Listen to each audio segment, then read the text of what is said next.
যুক্তরাষ্ট্রে যারা এইচভিএসি মানে হিটিং ভেন্টিলেশন এয়ার কন্ডিশনিং বা ধরুন সহজ কথায় এসি ফ্রিজের কাজ করতে চান বা করছেন তাদের সবার সামনে একটা বড় প্রশ্ন আসে। হ্যাঁ, এই ইপিএস সেকশন 608 সার্টিফিকেশন। ঠিক, এটা নাকি আইনগতভাবে বাধ্যতামূলক। কিন্তু ব্যাপারটা ঠিক কি, কেন এটা এত জরুরি, আর কোথা থেকেই বা শুরু করতে হবে এইসব প্রশ্নের উত্তর খুঁজতে গিয়ে অনেকেই একটু বিভ্রান্ত হয়ে পড়েন। ঠিক তাই। আর এই বিভ্রান্তির একটা কারণ আছে, অনেকেই বিষয়টাকে শুধু একটা লাইসেন্স বা পরীক্ষায় পাশ করার মতো করে দেখেন। কিন্তু এর পেছনের কারণটা কিন্তু অনেক গভীর। ও এটা শুধু একটা নিয়ম না, এটা আমেরিকার ক্লিন এয়ার অ্যাক্টের একটা খুব গুরুত্বপূর্ণ অংশ। আর এর মূল উদ্দেশ্য হল আমাদের পৃথিবীকে ঘিরে থাকা যে ওজোন স্তর সেটাকে রক্ষা করা। আচ্ছা। তো এই সার্টিফিকেশনটা আসলে নিশ্চিত করে যে একজন টেকনিশিয়ান ক্ষতিকর রেফ্রিজারেন্ট পরিবেশে ছড়িয়ে না দিয়ে কিভাবে নিরাপদে আর আইন মেনে কাজ করবেন সেটা তিনি জানেন। তাহলে আমাদের আজকের আলোচনার মিশনটা বেশ পরিষ্কার। আমরা একটা নতুন সিরিজ শুরু করছি, যেখানে একটা নির্ভরযোগ্য রেফারেন্স বইয়ের উপর ভিত্তি করে ধাপে ধাপে পুরো বিষয়টা তুলে ধরা হবে। একদম।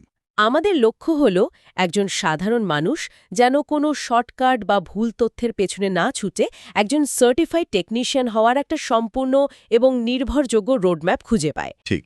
মানে শুরুতে মনে হতে পারে এটা শুধু একটা নিয়ম মানার ব্যাপার, কিন্তু আমরা গভীরে গিয়ে দেখব কিভাবে এই একটা সার্টিফিকেট একজন টেকনিশিয়ানের পরিচয়কে বদলে দেয়, একজন সাধারণ মেকানিক থেকে পরিবেশের একজন দায়িত্বশীল রক্ষক হিসেবে। এই আলোচনা সেই বদলে যাওয়ারই রোডম্যাপ। চলুন তাহলে একদম গোড়া থেকে শুরু করি। এই যে সার্টিফিকেশনের কথা বলা হচ্ছে, এর শিকড়টা কোথায়? এটা কি শুধু আমেরিকার একটা অভ্যন্তরীণ আইন, নাকি এর পেছনে আরও বড় কোনো বৈশ্বিক প্রেক্ষাপট আছে? এখানেই বিষয়টা সবচেয়ে গুরুত্বপূর্ণ। এটা শুধু আমেরিকার আইন নয়, এর শেকড় আসলে একটা আন্তর্জাতিক চুক্তির মধ্যে। ১৯৮৭ সালে মন্ট্রিয়াল প্রোটোকল নামে একটি ঐতিহাসিক চুক্তি স্বাক্ষরিত হয়। Montreal protocol. হ্যাঁ, সেই সময় বিজ্ঞানীরা আবিষ্কার করেন যে অ্যান্টার্কটিকার উপরের ওজোন স্তরে একটা বিশাল গর্ত তৈরি হয়েছে। গবেষণা করে দেখা গেল আমাদের এসি ফ্রিজে ব্যবহৃত ক্লোরোফ্লুরোকার্বন বা সিএফসি গ্যাসের ক্লোরিনের জন্য দায়ী। আচ্ছা। তখন যুক্তরাষ্ট্রসহ বিশ্বের প্রায় সব দেশ মিলে একমত হয় যে এই ওজোন স্তর ক্ষয়কারী পদার্থগুলোর ব্যবহার নিয়ন্ত্রণ করতে হবে। ইপিএ সেকশন 608 আইনটি হল সেই মন্ট্রিয়াল প্রোটোকল চুক্তিরই আমেরিকান বাস্তবায়ন। তার মানে একজন টেকনিশিয়ান যখন নিয়ম মেনে রেফ্রিজারেন্ট পুনরুদ্ধার বা রিকাভারি করছেন, তিনি শুধু আমেরিকার একটা আইন মানছেন না। না, তিনি আসলে কয়েক দশক ধরে চলা একটা বৈশ্বিক প্রচেষ্টার অংশ হচ্ছেন। বাহ! কিন্তু আপনি মন্ট্রিয়াল প্রোটোকলের কথা বললেন, যা ১৯৮৭ সালের চুক্তি। তো এত বছর পেরিয়ে গেছে, এই আইনগুলো কি আসলেই কোনো ইতিবাচক পরিবর্তন আনতে পেরেছে? মানে ওজোন স্তরের সেই গর্তটা কি এখন আসলেই ছোট হচ্ছে? চমৎকার প্রশ্ন। আর উত্তরটা হচ্ছে হ্যাঁ, পেরেছে।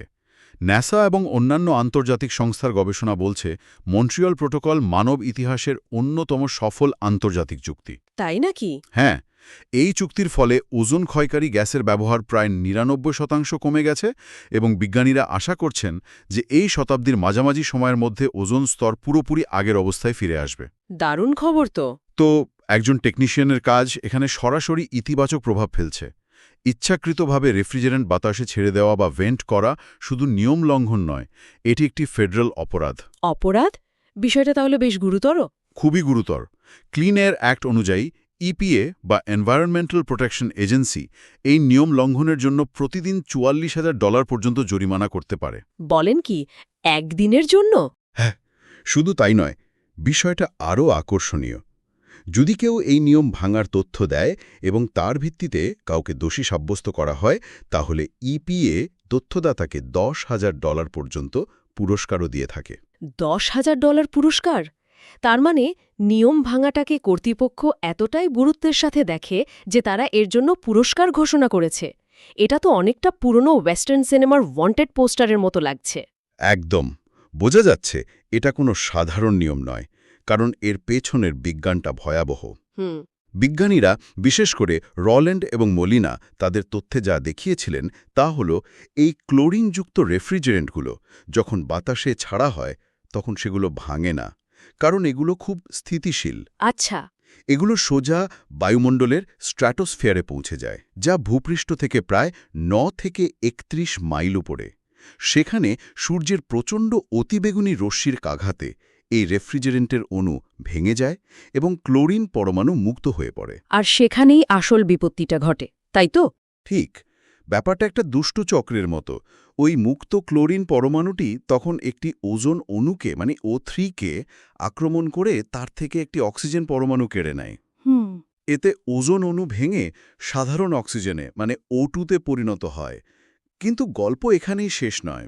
ক্লোরিনটা সেই অক্সিজেন পরমাণুকেও দ্রুত ছেলে দিয়ে আবার মুক্ত হয়ে যায় এবং নতুন আরেকটা ওজোন অণুকে আক্রমণ করতে ছুটে যায়। ও আচ্ছা। এভাবেই একটি মাত্র ক্লোরিন পরমাণু মানে একটা অ্যাটম ধ্বংসযজ্ঞ চালাতে থাকে এবং একাই প্রায় 1,00,000 ওজোন অণুকে ধ্বংস করে ফেলতে পারে। একটি পরমাণু 1,00,000 ওজোন অণুকে ধ্বংস করে, অবিশ্বাস্য।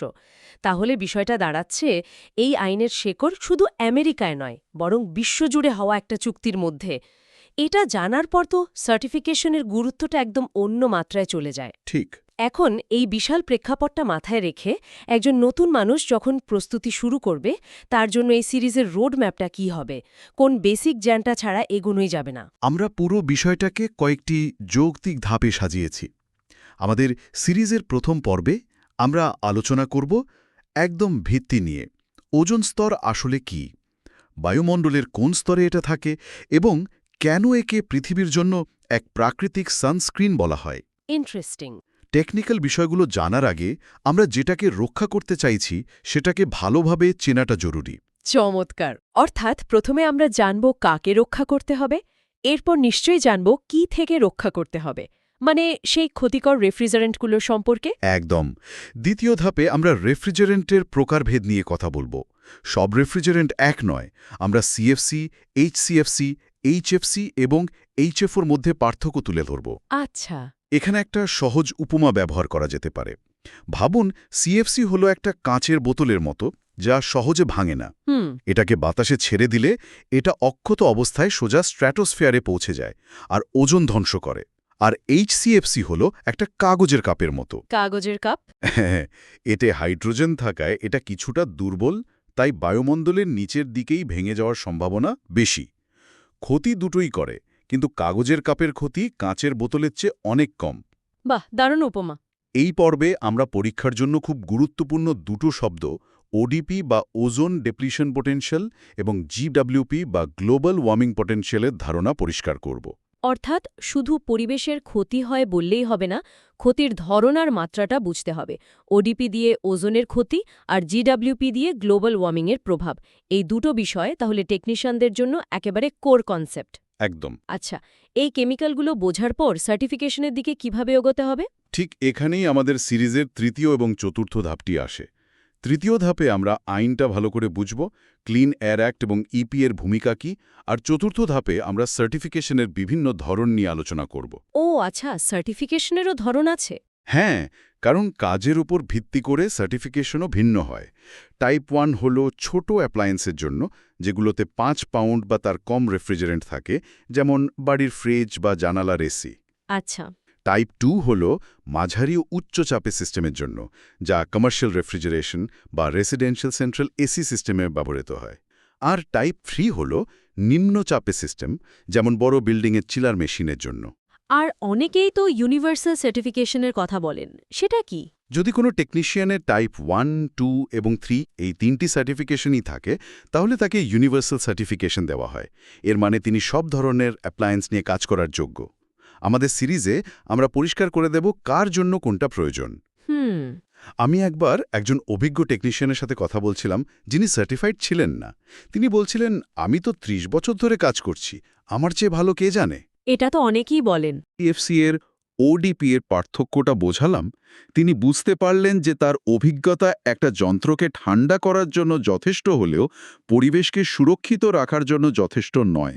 বাহ, খুব শক্তিশালী একটা উদাহরণ। সার্টিফিকেশনটা শুধু দক্ষতার প্রমাণ নয়, এটা দায়িত্বশীলতারও প্রমাণ। অভিজ্ঞতা আর আইনসম্মত জ্ঞান যে এক জিনিস নয়, তা পরিষ্কার বোঝা যাচ্ছে। তাহলে সার্টিফিকেশনের ধরন বোঝার পর নিশ্চয়ই পরীক্ষার প্রস্তুতি নিয়ে কথা হবে, কারণ পরীক্ষার ভয়টা অনেকের মধ্যেই কাজ করে। অবশ্যই। সিরিজের পরের ধাপগুলোতে আমরা পরীক্ষার গঠন ও প্রস্তুতি নিয়েই আলোচনা করব। পরীক্ষা কিভাবে হয়, কোর অংশ এবং অন্যান্য টাইপের প্রশ্ন কেমন হয়, পাশ করার জন্য কত নম্বর পেতে হয়, এই বিষয়গুলো সহজ ভাষায় ব্যাখ্যা করা হবে। আচ্ছা।